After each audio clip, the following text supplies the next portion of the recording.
Hello అందరికీ, అందరూ ఎలా ఉన్నారు? బాగున్నారా? ఈవేళ మేము నెక్సెస్ మాల్కి వెళ్ళాం. ముందుగా మేము గేమ్ జోన్కి వెళ్ళాం. అక్కడ అడుగు పెట్టంగానే తన కళ్ళల్లో ఆనందానికి హద్దులు లేవు. రంగురంగుల లైట్లు, మ్యూజిక్, స్క్రీన్ చూసి తను వెంటనే ఒక గేమ్ దగ్గరికి పరిగెత్తింది. ఈరోజు నాకు చాలా భయం వేసింది. ఎందుకంటే మా పాప స్కై వాక్, జిప్ లైన్ ఎక్కుతాను అని మారం చేసింది. తన ఫేస్లో భయం లేదు, కేవలం ఆసక్తి మాత్రమే ఉంది. బెల్ట్ కట్టేటప్పుడు నా హార్ట్ ఫాస్ట్గా కొట్టుకుంది. కానీ తను మాత్రం చాలా ధైర్యంగా ముందుకు వెళ్ళింది. ఆ క్షణంలో నాకు అర్థమైంది, పిల్లలు మనం అనుకున్న దానికంటే చాలా బలంగా ఉంటారు. పంపనైతే పంపాను, కానీ లోపల నా గుండె ఆగినంత పనే అవుతుంది. తనకి భయం వేస్తే, ఏడిస్తే, మధ్యలో ఆపేస్తే, కానీ బయటకి మాత్రం నవ్వుతూ సరే అని చెప్పాను. అక్కడంతా హైట్లో చాలా చిన్నగా, చాలా బ్రేవ్గా నిలబడింది. ఆ పెద్దమ్మ అనిపించింది, కానీ తనలో ఆత్మవిశ్వాసాన్ని, ధైర్యాన్ని చూడాలనుకున్నాను. తను ఏడవలేదు, వెనక్కి తగ్గలేదు, బదులుగా నవ్వుతూ నిల్చుంది. తను మొదలుపెట్టిన క్షణం స్కై వాక్పై అడుగు పెట్టినప్పుడు నాకు భయం డబల్ అయింది. తను నేలకి చాలా హైట్లో ఉంది, కానీ తన ఫేస్లో అస్సలు భయం లేదు, కేవలం క్యూరియాసిటీ మాత్రమే ఉంది. ఆ రోప్ని గట్టిగా పట్టుకొని ఒకసారి దీర్ఘంగా ఊపిరి తీసుకొని మెల్లగా ముందుకు కదిలింది. ఆ టైం నాకు ఒక ముఖ్యమైన విషయం అర్థమైంది. మన పిల్లలు మనం అనుకున్న దానికంటే చాలా ధైర్యవంతులు. స్కై వాక్ని పూర్తి చేసుకొని వచ్చి, అమ్మా చాలా ఫన్నీగా ఉంది అని చెప్పింది. ఆ ఒక్క మాటతో నా భయానంతటిని పోగొట్టింది. చాలా గర్వంగా అనిపించింది, చాలా ఎమోషనల్ కూడా అనిపించింది. చాలా సంతోషపడ్డాను. ఆ రోజు నా పాప నాకు పెద్ద పాఠమే నేర్పించిందని చెప్పాలి. భయం, కుతూహలాన్ని ఎప్పుడూ ఆపకూడదు. ధైర్యంగా ఒక చిన్న అడుగుతో మొదలవుతుంది. జీవితకాల జ్ఞాపకం ఇది. కేవలం మాల్లో ఆడే ఆట కాదు, ఇదొక అడ్వెంచర్ కాదు, ఇదొక జ్ఞాపకం. ధైర్యంతో కూడిన క్షణం. నేను ఎప్పటికీ మర్చిపోలేని క్షణం. కొన్నిసార్లు మన పిల్లల కంటే మనమే ఎక్కువ భయపడతాం, కానీ మనం వారిని నమ్మితే వారు మనల్ని ఆశ్చర్యపరుస్తారు. చాలా భయపడ్డాను, కానీ మా పాప ధైర్యం చూసి గర్వపడుతున్నాను. చాలామంది ఇలా అనుకోవచ్చు, ఇందులో ఏముంది, జస్ట్ గేమే కదా, దానికి ఈ అమ్మాయి ఇంత ఫీల్ అయిపోవాలా అని. చూసే వాళ్ళకి అది జస్ట్ గేమ్ లాగే ఉండొచ్చు. బట్ నా పాపకి తన మెంటాలిటీ ఎలా అంటే, ఒక చిన్న చీమను చూసినా భయపడుతుంది, 6 తర్వాత లైట్ ఆఫ్ చేసినా భయపడుతుంది. అలాంటి పాప ఈరోజు ఇలా స్కై వాక్కి వెళ్తుందంటే నా ఆనందం ఎలా ఉంటుందో ఊహించుకోండి. అందుకనే నేను ఇంత ఎక్సైట్ అయిపోతున్నాను.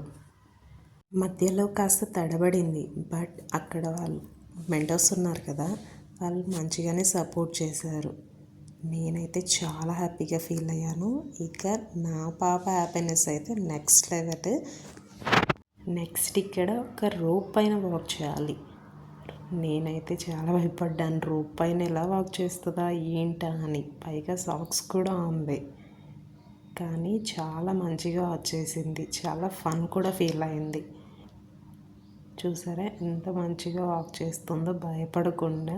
యాక్చువల్లీ భయం ఉంది, బట్ కనిపించట్లేదు. భయం కన్నా ఎక్కువగా ఎగ్జైట్మెంట్ ఉంది.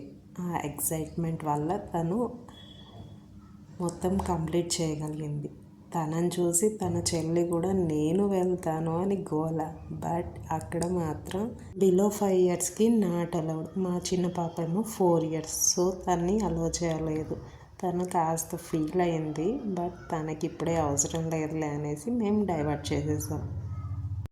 మా పాపే కాదు, అక్కడ చాలామంది ఎగ్జైటింగ్గా వచ్చి పార్టిసిపేట్ చేశారు.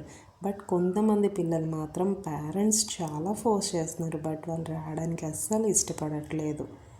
మేబీ వాళ్ళకి ఆ ఫోబియా ఉన్నట్లుంది. చూసారా ఎలా నవ్వుతుందో? నేనైతే ఎంత భయపడ్డానో. నెక్స్ట్ ఇక్కడ ట్రాంపోలియన్కి వచ్చింది. ఇందులో మాత్రం అసలు ఫుల్ భయపడిపోయింది. వద్దు ఇక అనేసి దించేసాము. మామూలుగా ట్రాంపోలియన్ అంటే తనకి చాలా ఇష్టం, బట్ ఇలా జంప్ చేయడం తను చాలా భయపడిపోయింది. చూసారా, తన వల్ల కావట్లేదు. ఇక నాకు భయం వేసి స్టాప్ చేయించేసాను. బట్ అక్కడ ఉన్న మెంటర్ మాత్రం కాసేపు స్లోగా చేస్తానులేండి అని చెప్పి స్లోగా చేసేది. స్లోగా చేసిన తర్వాత తను మంచిగా హ్యాపీగా ఎంజాయ్ చేసింది. చూసారా, అంతే. నెక్స్ట్ ఏమో ఇక్కడే ఒక చిన్న బ్రేక్ లాగా ఇందులోకి వచ్చేసారు. ఇందులో అయితే అసలు మామూలు గోల కాదు, చాలా అంటే చాలా ఎంజాయ్ చేశారు ఇందులో మాత్రం. ఇక్కడ నాకు కూడా ఏం భయమే లేదు, జస్ట్ బెలూన్, వాటర్ బెలూనే కదా. నేను కూడా ఇందులో మంచిగా ఎంజాయ్ చేశాను భయపడకుండా. తన లోపల ఆడుతుంటే నేను బయట ఎంజాయ్ చేశాను. నెక్స్ట్ దీని తర్వాతే ఒక షాక్ ఇచ్చింది మళ్ళీ, జిప్ లైనర్కి వెళ్ళాలి అని. నేను చెప్పాను వద్దరా ప్లీజ్ అనేసి, అస్సలు ఒప్పుకోలేదు. చూసారా, మంచిగా వెళ్ళిపోయింది. ఈ జిప్ లైనర్ కూడా మంచిగా ఎంజాయ్ చేసింది. మనం ఏదో అనుకుంటాం కానీ పిల్లలు మనం అనుకున్నంత భయంలో ఏముండరు. ఆ భయం లేకపోవడమే చాలా బెటర్ అనిపిస్తుంది. ఇండివిజువల్గా ఉండడం మంచిదే కదా. తన కళ్ళల్లో మెరుపు చూసి మాకు ఎంత ఆనందం అనిపించిందో. తన హ్యాపీనెస్ చూస్తూ మా హృదయం నిండిపోయింది. ఫస్ట్లో కొంచెం భయం వేసిన తర్వాత అదే భయం ఆనందంగా మారిపోయింది. అమ్మ మళ్ళీ వద్దాము, నెక్స్ట్ వీక్ మళ్ళీ వద్దాం అనేసరికి ఎంత ముచ్చటేసిందో. తర్వాత కొద్దిగా అలసిపోయారు కదా, సో ఫుడ్ జోన్కి వెళ్ళేసి కొద్దిగా వాళ్ళకి ఇష్టమైన ఫుడ్ తినిపించేసి, తన ఇష్టమైన ఫుడ్ చూసి ఆనందం మరో లెవెల్. తింటూ తింటూ తనకు నచ్చిన గేమ్స్ గురించి చెప్పుకుంటూ ఇది నా బెస్ట్ డే అని చెప్పిన మాట నాకు ఎంత హ్యాపీ అనిపించిందో, నాకు ఎప్పటికీ గుర్తుండిపోయేలాగా. తర్వాత మాల్లో కొన్ని పిక్చర్స్ దిగి కొన్ని బెస్ట్ ప్లేసెస్ ఉంటాయి కదా, ఆ స్పాట్స్లో కొన్ని పిక్చర్స్ దిగాం. ఫొటోస్ తీసుకున్నంతసేపు తన ఫోజులు, నవ్వులు, కెమెరాను చూసి చేసే ఫన్నీ ఫేసులు ఈ వీడియో చూసి ప్రతి ఒక్కరి ముఖంలో నవ్వు తెప్పిస్తాయి. డే అంతా ఫుల్ ఆడుకొని నవ్వి అలసిపోయి ఇక ఇంటికి వెళ్ళే టైం వచ్చేసింది. పిల్లలకి ఆనందం ఇవ్వడం అంటే పెద్ద పెద్ద విషయాలు కాదు, వాళ్ళతో గడిపే సమయమే నిజమైన సంపద. ఈరోజు మా పిల్లల కోసం ఒక మాల్ అడ్వెంచర్, కానీ మా జీవితంలో ఒక మధురమైన జ్ఞాపకం. ఈ వీడియో మీకు నచ్చింటే please like, share and subscribe. Thanks for watching. ఇలాంటి మరిన్ని ఫ్యామిలీ మూమెంట్స్ కోసం, పిల్లల సరదా వీడియోల కోసం please subscribe. Thanks for watching. Bye.